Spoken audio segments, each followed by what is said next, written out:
Oke, malam ini kita akan isi dengan dua sesi. Yang pertama tentang PTR. Ya. PTR itu kalau di hotel namanya payroll atau biaya gaji, tax, pajak, dan employee relation atau employee related atau employee benefit tergantung masing-masing. Sorry, hotelnya. Jadi ini termasuk yang dikendalikan juga di dalam pengendalian biaya. Jadi biaya-biaya termasuk biaya tetap atau biaya variabel. Nah, gaji ini maksudnya ke dalam biaya yang tetap yang ada atau tidak ada revenue, kita harus tetap bayarin gaji karyawan ya. Pajaknya juga harus dibayar kalau udah sorry, kalau gajinya udah dibayar berarti pajaknya juga harus dibayar ya. Pajaknya adalah PPh pasal 21 ya. Kalau employee related itu kayak asuransi, terus employee meals, pokoknya yang hak-haknya karyawan yang didapatkan karyawan di dalam itunya dimasukkan ke dalam PTR ya. Oke. Kita bedakan antara payroll dan wages. Mungkin kalau di kita sama gaji dan upah gitu ya. Nah, biasanya payroll itu pegawai kontrak atau permanen, wages biasanya daily worker gitu ya, atau kita bayar trainee dan sebagainya ya. Nah, gaji ini adalah kompensasi yang kita bayar dari perusahaan sesuai dengan peraturan ya. Misalnya di peraturan kan di DKI ada UMP DKI misalnya, UMP DKI misalnya sebulan 4,7 gitu misalnya. Saya nggak tahu sekarang update-nya berapa. Nah, nanti kita nggak boleh bikin skala gaji di bawah itu. Karena itu upah yang paling minimum ya. Nah, selanjutnya, nah ini contohnya 4,2 nih, biar gampang ya. Jadi, selama 1 bulan kita bekerja masih setiap hari misalnya 8 jam, kalau misalnya dari Senin nyampe Jumat, atau juga bisa yang 7 jam dari Senin nyampe Sabtu gitu ya. Intinya dalam 1 minggu adalah 40 jam kerja gitu ya. Nah, kalau dia full 1 bulan, 24 hari kerja kan dipotong libur ya. Maka dia entitled dapat gajinya 4,2. Nah, ada peraturan baru di dalam zamannya Megawati itu, jadi gaji sampai dengan batas UMK tidak dikenakan pajak.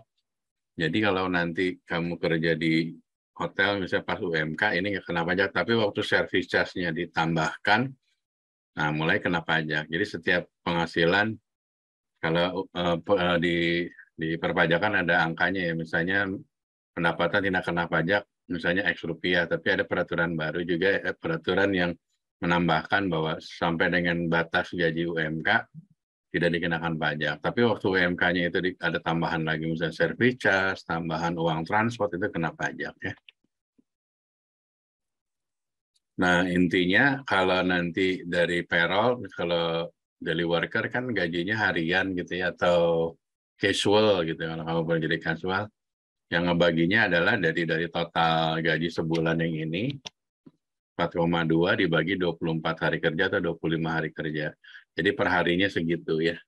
Misalnya ini perharinya 150.000, jadi gaji yang dari sebulan ini dibagi per 25 hari kerja. Jadi perharinya ini, kalau dia gaji daily worker ya, harian, jadi dihitung berdasarkan di hari dia kerja. Nah, di Omnibus Law yang baru, peraturan ketenagakerjaan, bahwa karyawan daily worker itu maksimal 20 hari kerja ya. Jadi kontraknya nggak boleh lebih dari 20 hari. Kalau melebihi 20 hari berarti hotelnya salah melakukan treatmentnya ya. Harusnya per 20 hari itu udah selesai di break, dibayar gajinya, masuk lagi. Jadi setiap bulan pokoknya tidak boleh lebih dari 20 hari untuk daily worker ya.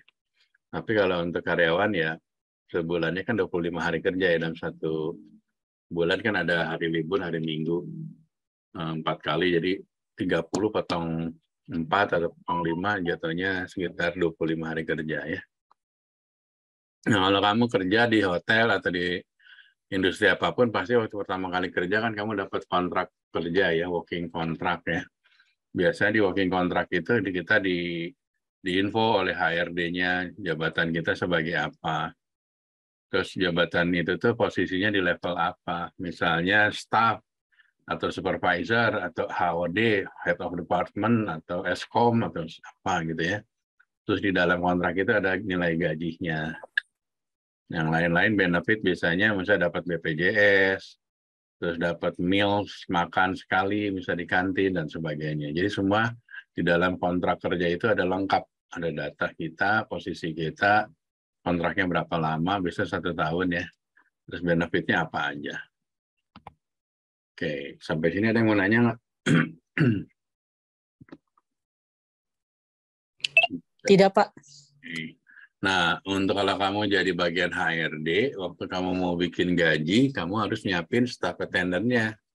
Jadi kan semua karyawan kan setiap masuk kan dia ada absen ya, ada misalnya kalau zaman dulu pakai yang manual ceplokan gitu ya. Kalau sekarang kan udah pakai fingerprint ya. Kalau ada juga yang pakai retina mata gitu. Nah, staff attendant-nya itu kehadirannya itu sama HRD di recap.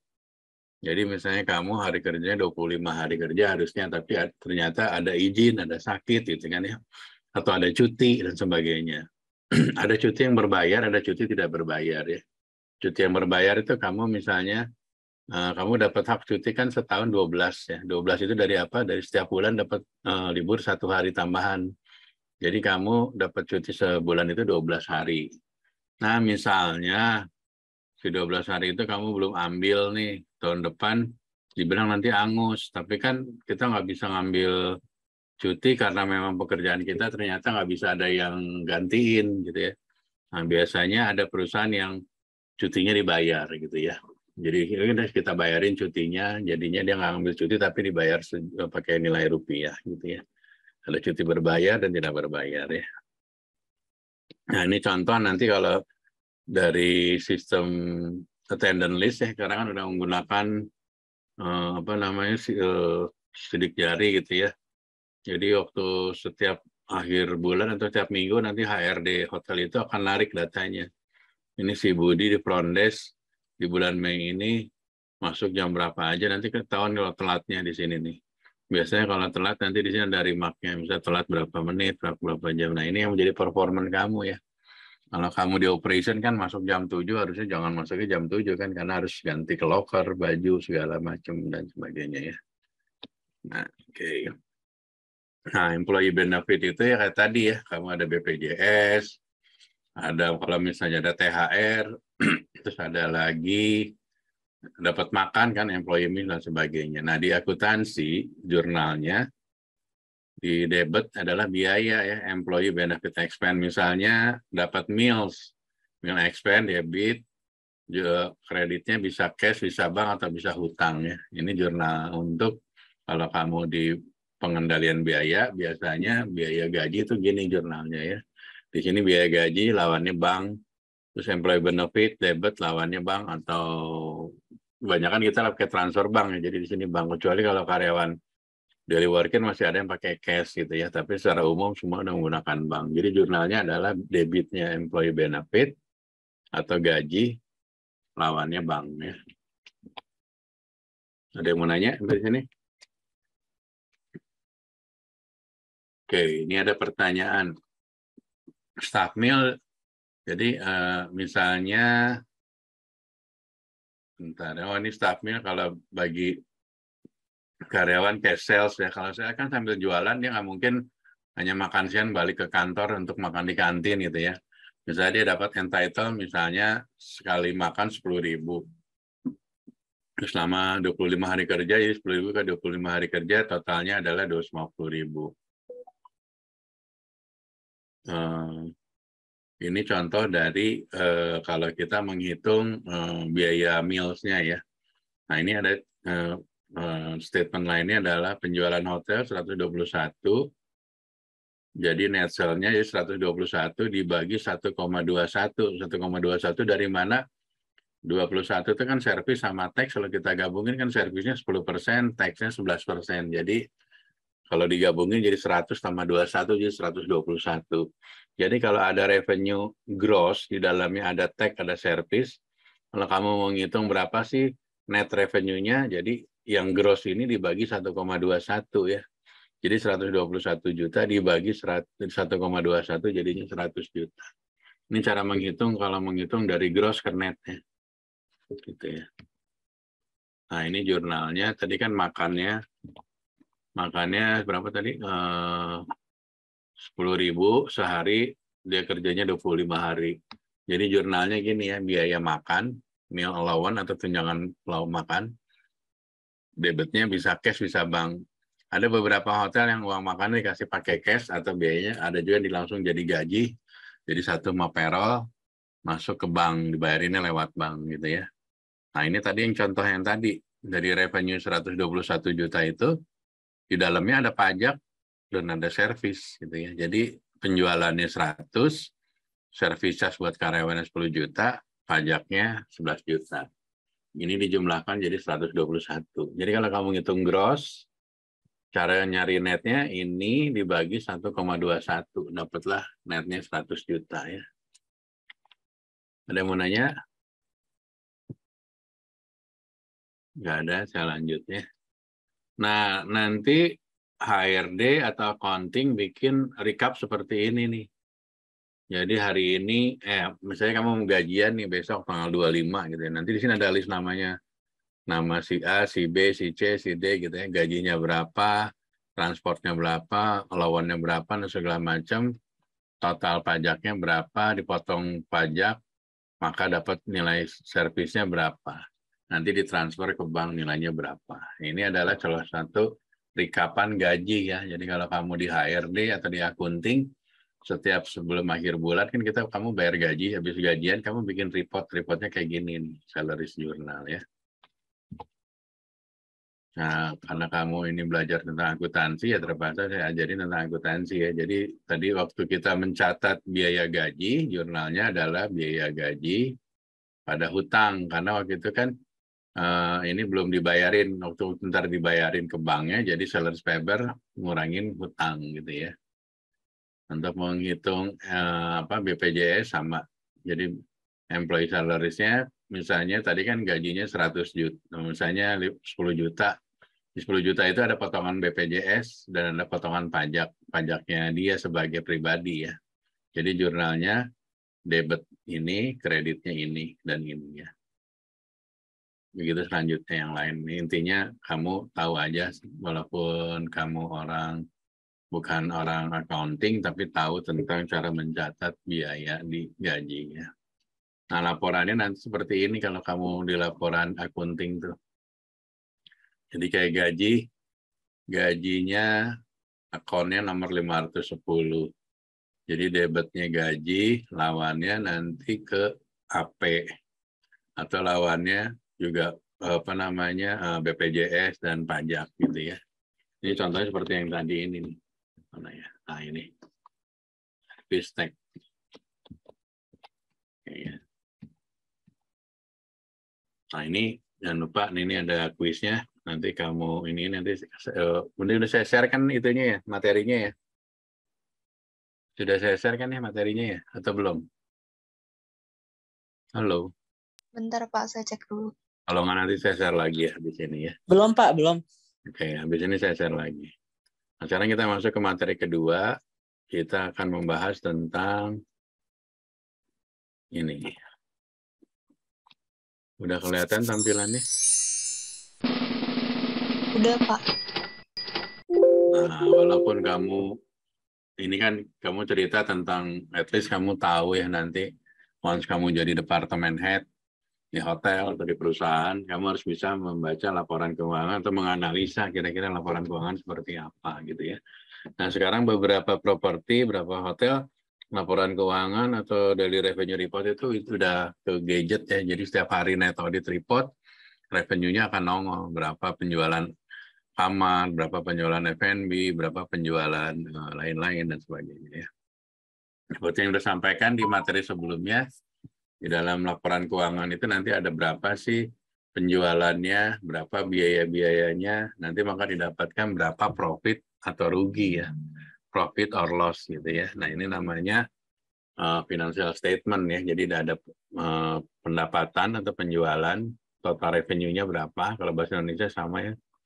Kalau di Inggris kan ada revenue, ada income, tapi di Indonesia total penjualan atau total pendapatan jadi satu gitu ya.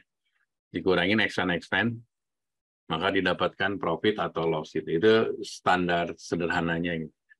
Nah, laporannya kurang lebih kalau di hotel seperti ini nih tampilannya nanti. Ini nama hotelnya, periode laporannya bulan apa. Ini summary dari profit and loss-nya. Sebelum ke profit and loss, kita ada statistiknya dulu nih. Jadi bulan Oktober, okupansinya berapa nih? 45%. Budgetnya 61. Berarti bagus atau enggak menurut kamu? Actualnya 45, budgetnya 61. Tahun lalu 49. Bagus nggak performan bulan ini? Ada yang bisa jawab? Enggak, Pak. Kenapa nggak bagus? Bagus-bagus karena bagus, Pak. Bagus gimana? Budgetnya 61, actualnya kamu cuma 45. Tahun lalu 49. Berarti tahun ini lebih jelek ya. Tahun lalu bisa 49%, padahal budgetnya 61, kamu closingnya. Yang lihatnya yang mana sih, Pak? Ini, actual. Actual itu artinya bulan berjalan. Ini kan bulan Oktober, ini actualnya ini. Budgetnya Oktober ini. Tahun lalu, bulan Oktober, tahun sebelumnya adalah ini. Jadi ngeliatnya ini kan saat ini dibanding dengan budget itu kan di bawah ya nggak? 45 di bawah 61 dong, ya nggak? Nah, yang tahun ini dibanding dengan tahun sebelumnya, lebih gede tahun sebelumnya, 49. Bulan Oktober yang sama di tahun lalu ya. Ini Oktober tahun lalu, ini Oktober tahun ini. Jadi bacanya gini nanti kalau kamu ada laporan tuh. Kalau kamu jadi departemen head, kamu bacanya gini ya. Jadi ini ARR-nya, ARR-nya lebih tinggi dibanding budget, tapi dibanding tahun lalu lebih kecil. Jadi analisanya gitu ya. Jadi di kiri itu adalah tampilan bulan berjalan, month to date-nya Oktober. Yang kanan adalah year to date, berarti dari Januari sampai Oktober. Ini dibandingin. Kalau kita lihat bulan berjalan dari sisi revenue, dibanding budget bagus atau enggak? Actual dibanding budget bagus nggak revenue-nya? Kalau dibanding actual sama budget ya Pak? Revenue.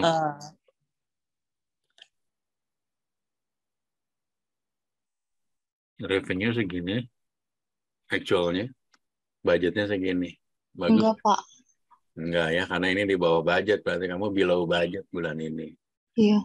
Compare to last month, sorry ini bukan last year. Compare to last month, jadi compare ke September, ada lebih bagus atau lebih jelek? Lebih jelek, Pak. Lebih bagus. Ya, bagus dong ya. Iya. Jadi bulan Oktober kamu closing 1,2 miliar, bulan sebelumnya 900 juta, masih di bawah 1 miliar. Nah, kurang lebih seperti ini nanti kamu menganalisanya. Ini sederhana ya, ini cerita sederhananya dari revenue. Dari total cost of sale, bulan Oktober lebih bagus atau lebih jelek dibanding budget sama last month? Cost of sale.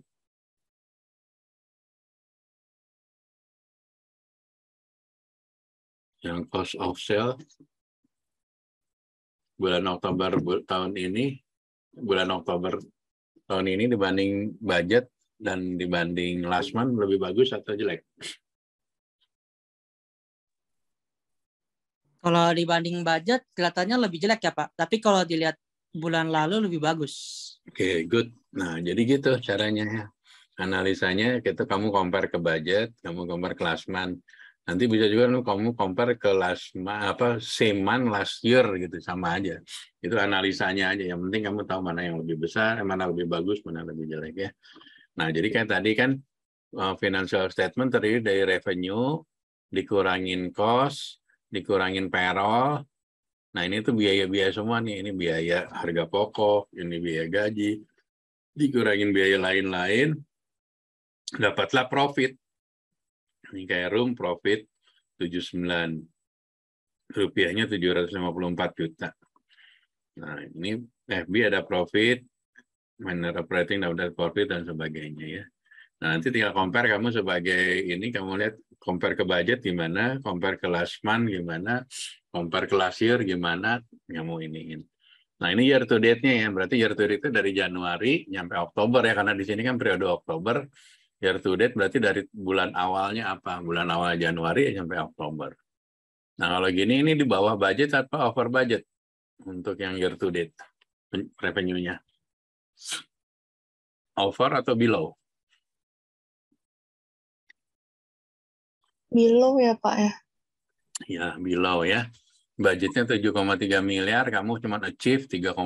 Berarti kamu hampir setengahnya belum ke achieve tuh. Berarti performanya nggak bagus. Kita lihat ke atas, oh iya ternyata okupansinya juga jeblok kamu. Budgetnya 70, kamu hanya closing 35. No wonder, karena okupansinya kecil, ya kamu total revenue-nya juga setengahnya dari ini gitu ya. Nah, ini salah satu contoh ya, kamu untuk menganalisa yang sangat sederhana seperti ini ya. Ada yang mau nanya nggak sampai sini? Nggak ada, nah lanjutnya. Jadi kelanjutan dari ini baru sampai profit, hanya departemen yang adanya room sama F&B ya, sama minor. Tapi kayak ING, accounting, HRD, sales, engineering nggak ada di sini ya. Nah, adanya di halaman keduanya. Ini yang disebut dengan overhead department. Overhead department itu departemen yang membantu terjadi penjualan, tapi dia nggak punya revenue. Sales, marketing nggak punya revenue, HRD nggak ada revenue, engineering nggak ada revenue. Tapi mereka bekerja untuk bantu revenue room, revenue FB, dan sebagainya ya. Nah, kalau untuk ini, untuk expand, kamu ngelihatnya kebalikannya ya. Kalau semakin besar berarti kamu nggak saving, tapi kalau nggak bagus gitu ya. Tapi kalau kamu di bawah budget dan di bawah last month berarti bagus. Berarti kamu bisa saving cost atau saving expense ya. Nah, untuk payroll menurut kamu ini saving atau over expense-nya untuk payroll? Payroll. Total payroll-nya gimana? Performanya menurut kamu gimana? Ini berbanding ini bagus nggak? Bagus Pak, bagus. Kenapa bagus? Ini kalau dilihat kan ini kan apa? Aktualnya itu kan 210 juta ya, tapi budgetnya di bawah kan ya. Nggak, berarti dia boros dong. Kamu dikasih budgetnya 100 untuk gaji ya. Tapi kenyataannya bayar gaji kamu lebih mahal. Berarti ini boros. Oh, kebalikannya ya Pak sama yang... Kalau expand kebalikan ya. Kalau revenue tadi benar. Tapi kalau expand kebalikan yang dari atas ya. Pokoknya kalau expand semakin kecil actualnya berarti semakin bagus. Berarti dia bisa saving ya. Yang ini profitnya bagus nggak menurut kamu? Profitnya bagus nggak? Ini profit ya, cerita profit, bukan expand, bukan itu, bukan. Profitnya bagus nggak nih? Ini banding ini bagus nggak?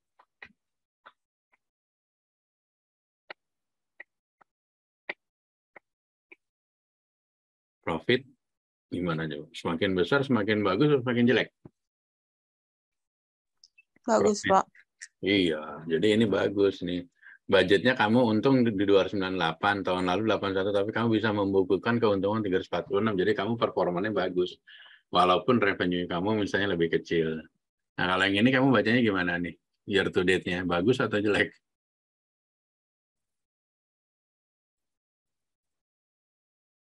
Profitnya minus, budgetnya 1.8 billion. Bagus apa jelek? Jelek ya Pak. Jelek ya. Berarti ini di bawah dari budget. Harusnya kita targetin kamu profit 1,8 miliar, tapi malah rugi. Kenapa? Karena tadi kan okupansinya juga jauh ya di bawah. Nah, ini contoh dari standar format yang sangat sederhana. Kalau kamu disuruh menganalisa, ya kayak tadi itu. Oh, jadi ketukar ya, kalau expense semakin kecil itu semakin saving. Tapi revenue semakin besar semakin baik ya. Nah, nanti dari total, ini kan total seluruh hotel nih. Ada rooms, F&B, minor operating department. Nanti report selanjutnya per masing-masing departemen, ini rooms dulu aja. Nah, dari sini rooms, kita kelihatan profitnya lebih kecil dibanding budget ya. Tapi dibanding bulan lalu lebih besar. Terus selanjutnya ada F&B, ada front office, housekeeping. Nah, gabungan dari ini nanti larinya ke sini, summary-nya. Ini per departemennya ya, ada rooms terdiri dari apa? Front office dan housekeeping ya. Terus ada F&B terdiri dari F&B service dan F&B produk. Gitu ya. Nah, sama, analisanya sama. Ini cuma per departemennya aja kamu ini ya. Oke. Ini sama engineering juga ya. Ini kan kalau ini engineering ini udah biaya semua nih. Mulai dari sini nih, HRD ke sini udah biaya semua, udah nggak ada revenue kan. Jadi semakin kecil semakin saving ya. Ini cuma saving 24 dibanding 28 lebih kecil. Dibanding bulan lalu 25 lebih saving lagi gitu. Makanya kalau expense harus lebih kecil ya. ING itu executive office ya, GM, terus ada AM, sekretaris GM, di sini departemennya ya. Sales and marketing untuk semua departemen sales, dari director of sales, sales manager, terus markom, terus sales executive, dan sebagainya ya. POMEC itu engineering ya, engineering team di sini gajinya. Oke, kalau nggak ada pertanyaan, nanti saya share ini materinya. Jangan lupa nanti kuisnya diisi ya, ini berarti ada 2 sesi ya, kuisnya diisi ya. Ada pertanyaan nggak sebelum saya akhirin? Pas saya mau tanya untuk kuisnya, kita kumpul langsung satu itu aja Pak ya? Langsung satu kali kirim aja ya? Dipisah aja kan, yang satu kuis yang apa tadi tentang payroll ya, yang kedua tentang analisa ya, biar nggak gabung ya. Jadi ada dua kuis Oh, ya. tetap kirimnya 2 kali, tulis di subjeknya Dua. masing-masing ya Pak ya? Betul. Oke, baik. Terima kasih Pak. Oke, kalau nggak ada lagi, thank you. Nanti saya share materinya juga sama rekamannya ya. Thank you and see you next week ya. Thank you, Pak. Yuk.